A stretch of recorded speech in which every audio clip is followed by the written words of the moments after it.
Taong 2019, si Mario ay nag-anunsyo na siya daw ay anointed by God at inutusan na ipakalat ang mabubuting salita ng Diyos. Ang problema lang, siya ay hindi pinaniwalaan, kaya kasama ng kanyang pamilya, isang buong nayon ang kanyang sinubukang wakasan.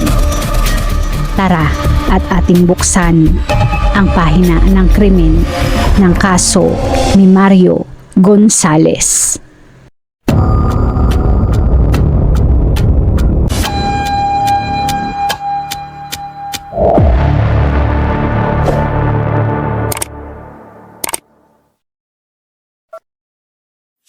Ang Alto Teron ay isang maliit na katutubong nayon na matatagpuan sa kaibuturan ng kagubatan ng rehiyon ng Ngabe Bugle sa bansang Panama, partikular sa lalawigan ng Bocas del Toro na halos nakahiwalay sa ibang bahagi ng bansa na tinitirhan ng mga miyembro ng isa sa kanilang mga katutubong tribo, ang Ngabe Bugle.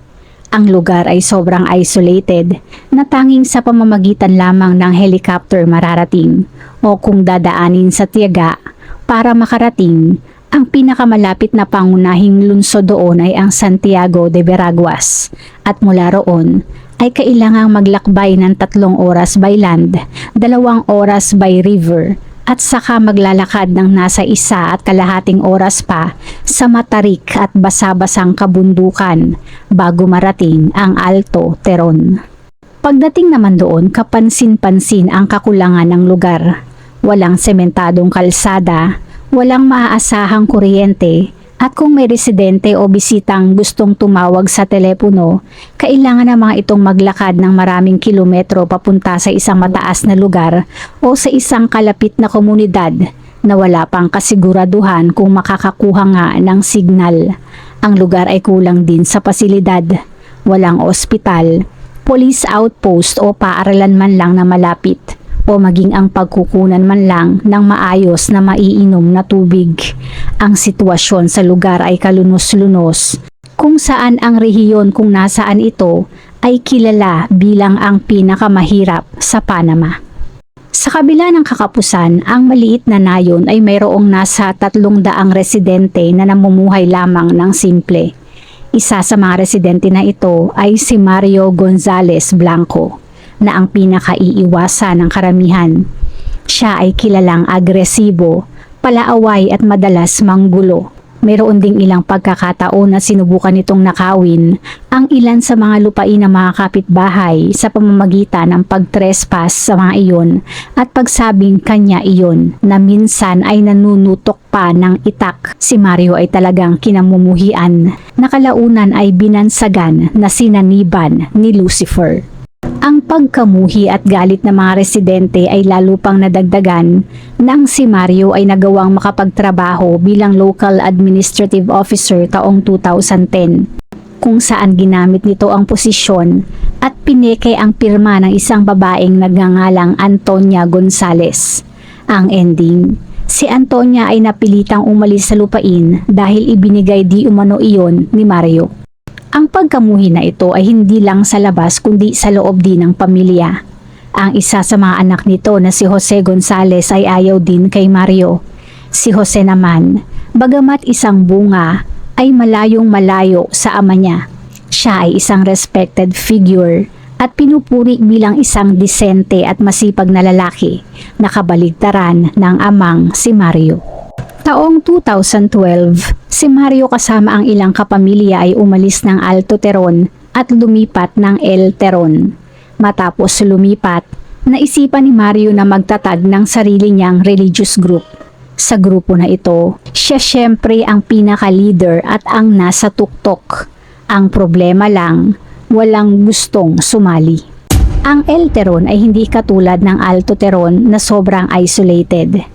Karamihan sa mga naninirahan doon ay mga Katoliko. Mayroon ding pari na matiyagang pumupunta doon para magmisa, kung saan ang mga residente ay gumawa pa ng maliit na pansamantalang simbahan para sa pari tuwing ito ay pumupunta. Bukod dito, si Mario ay kilala din doon ng mga tao, kaya syempre hindi sasalihan ng mga ito ang grupo ng pinakamumuhian nilang si Mario. Bukod kay Mario, Ang mga miyembro ng religious group ay pawang mga kapamilya lamang na may paminsan-minsang bisita mula sa ibang komunidad na nakausap muna si Mario bago pa masabihan ng ninuman ng tungkol sa masamang reputasyon nito. October 2019, si Mario ay sumuko na at bumalik sa Alto Teron. Matapos bumalik, sinabi ni Mario na habang naglalakbay, siya ay naka-receive ng divine intervention. Siya daw ay hinirang ng Diyos, itinalaga bilang isang propeta at binigyan ng misyon. Pinangalanan niya ang kanyang grupo na La Nueva Luz de Dios o The New Light of God. Sila ay gumawa ng isang istruktura bilang kanilang simbahan na itinayo sa lupain ng inagawa ng lupa ni Mario noon na si Antonia. Sa entrance doon ay may nakalagay na Iglesias de Dios, Puente de Salvacion na mayroon pang maling spelling ng salvasyon. Katulad ng nangyari sa El Teron, bukod sa kapamilya, wala ni isa man sa mga residente ng Alto Teron ang gustong sumali sa religious group ni Mario na taong pinakamumuhian nila. Gayunpaman, si Mario ay hindi nagpapigil at determinadong palaguin ang grupo kahit sa anumang paraan. Ang asawa ni Mario na si Olivia, na siyang recruiter, ay nagbahay-bahay at sinabihan ang mga tao na pumunta by hook or by crook. Samantala ang isang anak naman ni Mario na may titulong El Profeta ay madalas na maglakad at magsisigaw sa village na ang isinisigaw ay pawang pamimilit din katulad ng ina. Kailangan nilang pumunta o sumama sa ayaw o sa gusto nila. Kalaunan sa patuloy na panunuhol ni Mario, ang mga miyembro ng pamilya ay idineklara na sila din ay mga hinirang at isinugo ng Diyos. At bilang mga hinirang, dahil sa patuloy na pagtanggi ng mga residente, sila ay nagdesisyon na burahin na sa mapa ang Alto Teron dahil sa patuloy na pagtanggi ng mga tao na sumali o hindi paniniwala sa Diyos o masasabi nating hindi paniniwala sa kanila. Going forward, sa halip na panghihikayat na sumali o banta sa salita, nagkaroon na ng pamimilit at puwersahan. Sa pilitan nilang dinadala ang mga residente sa kanilang ginawang simbahan at ginagawan ang mga iyon ng eksorsismo. Naniniwala ang mga miyembro na ang dahilan kung bakit walang sumasali ay dahil mayroong demonyo sa mga ito na siyang humahadlang para ang mga ito ay sumali. January 11, 2020, ang mga miyembro ng The New Light of God ay nagbahay-bahay. Pilit nilang binuksan ang pinto ng bahay at kinaladkad ang mga tao palabas ng kanilang mga tahanan upang dalhin sa kanilang simbahan. Ang ilan ay pinuntahan din ang mga dating kaibigan at kamag-anak upang takutin silang pumunta at kung hindi, muli ay kakalad ka rin doon. Ilan sa mga sawimpalad na nakaladkad ay ang buong pamilya ni Jose Gonzalez, ang hindi kasundong anak at kabaligtaran ni Mario. Kabilang sa mga ito ay ang 32 anyos na asawa ni Jose na noon ay nasa 6 na buwang nagdadalang tao at ang mga anak ni Jose na nasa 1 hanggang 17 taong gulang ang edad. Mayroon ding 6 na taong gulang na bata na nagngangalang Ines na mayroong epilepsy ang nakuha. Dahil sa limitadong bilang lamang na mga miyembro ng The New Light of God, hindi na nila nadukot ang buong mga residente ng Alto Teron at mangilan-ngilan lamang ang mga sinawing palad at sapilitang tinangay para dalhin sa kanilang ginawang simbahan. Pagdating doon, karamihan ng mga residente ay hinubaran, itinali at pilit na pinaluhod. Sila ay pinagkaitan din ng anumang pagkain at tubig at inutusan na palaging pumikit. Sila ay tinawag na mga erehe o mga taong sumasalungat sa paniniwala at pinaliwanagan na sila ay naroroon para gawa ng eksorsismo, para tanggalin ang demonyo sa mga katawan dahil hindi sila sumusunod sa kanilang pinaniniwalaan. Para sa sinasabing eksorsismo, si Mario maging ang iba pang miyembro ay sinimulan na paghahampasin ang residente gamit ang mga kahoy, tabla, maging ang mismong Biblia. Sa nasabing pananakit, si El Profeta naman at Mario ay sumisigaw at nagdemand na sila ay sumuka, na isang hudyat na ang demonyo sa kanilang mga katawan ay lumabas na. Kung sila ay hindi susuka, patuloy ang pananakit na kanilang makukuha. Hindi naging maganda ang resulta dito.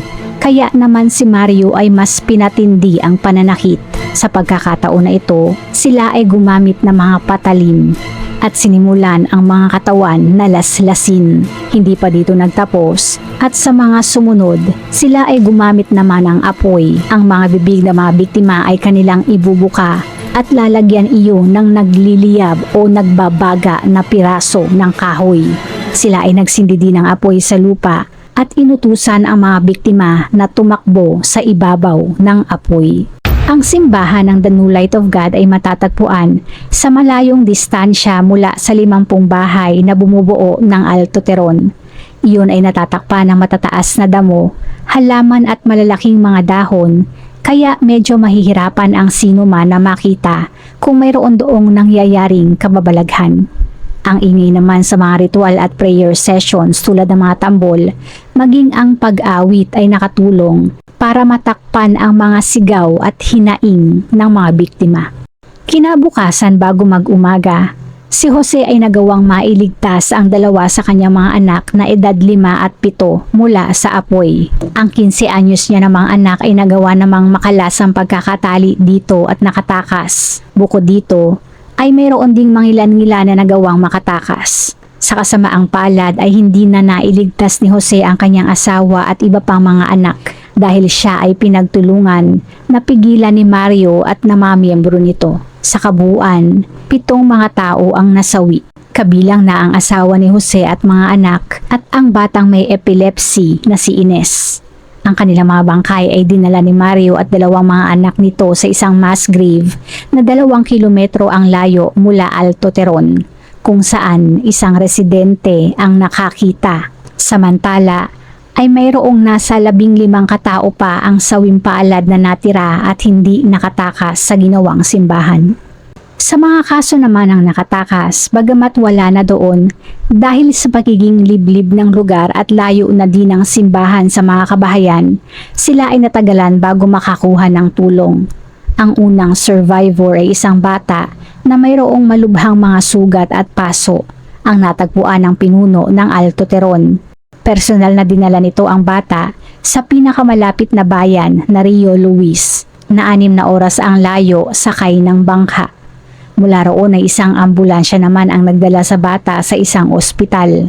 Samantala, isang survivor pa ang naglakad naman ng 7 oras sa kagubatan hanggang ito ay makarating din sa Rio Luis.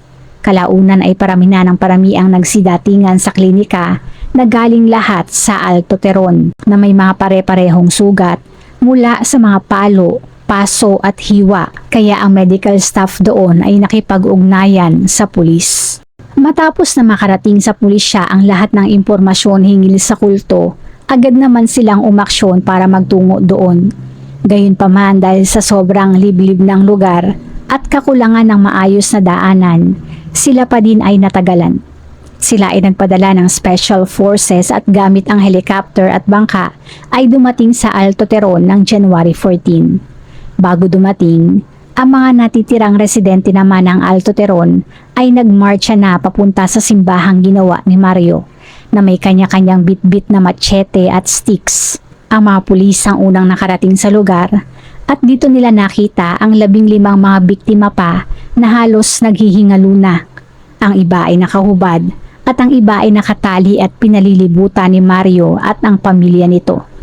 Ang isang biktima ay isa ding buntis na halos manganak na doon at 7 pa sa mga biktima ay mga minors. Ang pulis ay dumating sa kalagitnaan ng ritual at nagawa namang iligtas ang lahat ng mga biktima. Si Mario naman at ang pamilya nito ay agad ding inaresto. Sa loob ng ginawang simbahan ay narecover naman ang mga Biblia, musical instruments at mga lubid na ipinangtali sa mga biktima. Naroon din ang mga damit na hinubad sa mga ito na ang ilan ay may sunog pa sa may damuhan sa labas. Isang patay na kambing din ang kanilang nakita na maaaring ginamit din sa mga ritual. Samantala, ang saksi na nakakita kila Mario noon na naglibing sa mga biktima ay lumapit sa pulisya. Itinuro nito ang lugar kung saan naroon ang mass grave, kung saan naman na-recover ang mga bangkay ng 7 mga biktima. Ang lahat ay nakitaan ng severe blunt force trauma, mga hiwa at paso. Kinailangan pa ng mga pulis na magdala ng tubig sa lugar para mahugasan ang mga mukha para sa pagkilala. Ilang machete naman ang na-recover din malapit sa lugar. Ang cause of death ng lahat ng biktima ay blunt force trauma dala ng pangbubugbog. Ayon sa medical examiner, sila ay namatay noong gabi ng January 13. Isa sa mga biktima ay nakitaan pa ng mga palatandaan ng isang sexual assault. Ngunit kalaunan, iyon ay hindi naman napatunayan at wala ni isa man sa mga miyembro ang kinasuhan noon. Isang sementeryo ang malapit lamang sa pinaglibingan ng mga biktima, kaya doon na lamang sila inilipat at opisyal na inilibing. Ang nangyaring krimen na ito ay talagang nagpasyak sa buong bansang Panama.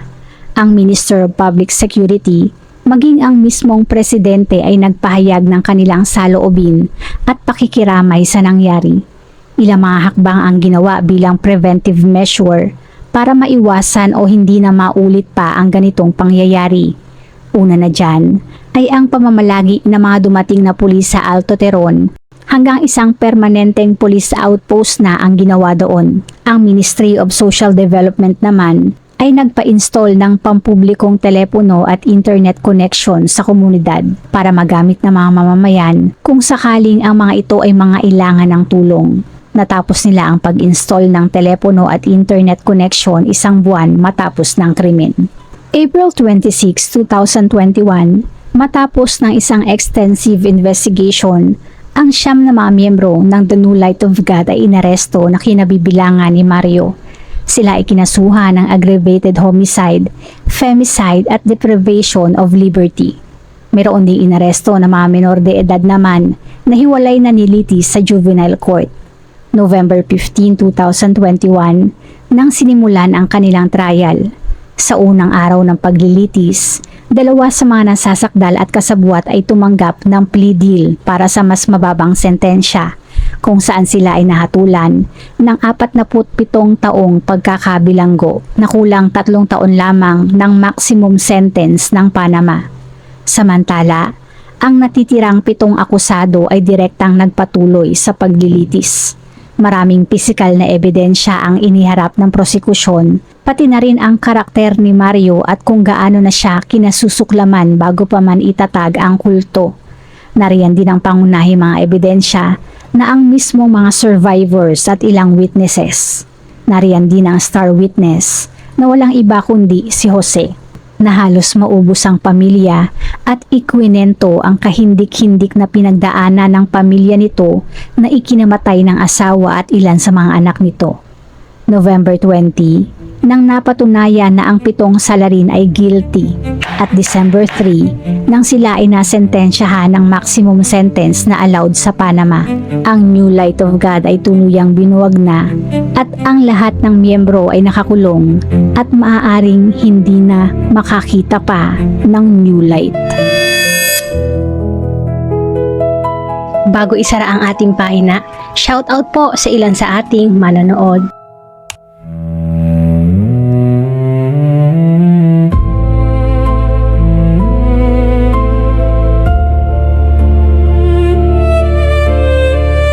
Salamat po